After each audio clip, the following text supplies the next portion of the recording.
कांदा पिकातील तणनाशक योग्य वेळ म्हणजे कांदा पीक लागवडीनंतर कितव्या दिवशी तणनाशक मारणे योग्य आहे, जेणेकरून आपलं सर्व तणांचा योग्य प्रमाणात नाश होईल.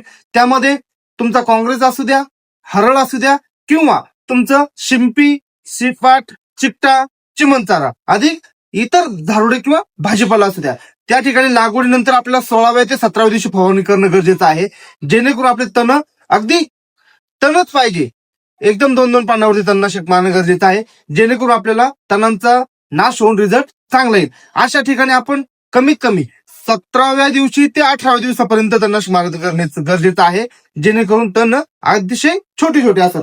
त्यामध्ये आपण कोणतं तणनाशक घेणं गरजेचं आहे, त्यामध्ये आदामा कंपनीचं डकेल घ्यायचं आहे आपल्याला लिटरला 2 ml अधिक त्यामध्ये आपल्याला गॅलिगन, आदामा कंपनीचंच गॅलिगन आहे, हे आपल्याला लिटरला अर्धा ml घ्यायचं आहे, जेणेकरून आपल्याला काँग्रेस मारण्यासाठी मदत होईल. आणि यामध्ये आपल्याला सर्वात महत्वाचं घ्यायचं काय आहे, डिक्लिन काय घ्यायचं आहे आता पाण्याचा पीएच भरपूर मोठ्या प्रमाणात वाढलेला आहे, जेणेकरून पीएच कंट्रोल करून तणांचा नाश करेल. अशासाठी आपल्याला पीएच कंट्रोल म्हणून डिक्लिन घ्यायचं आहे लिटरला अर्धा ml प्रमाणात.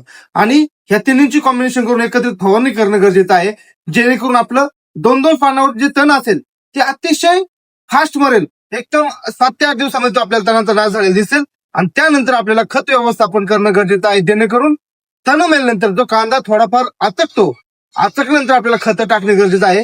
ते खतं कोणती वापरली पाहिजे हे पुढच्या व्हिडिओमध्ये नक्की सांगेल मी. धन्यवाद. आणि आपल्या चॅनलला माहिती आवडली असेल आपल्या चॅनलला सबस्क्राईब करा, लाईक करा आणि फॉलो करा. धन्यवाद.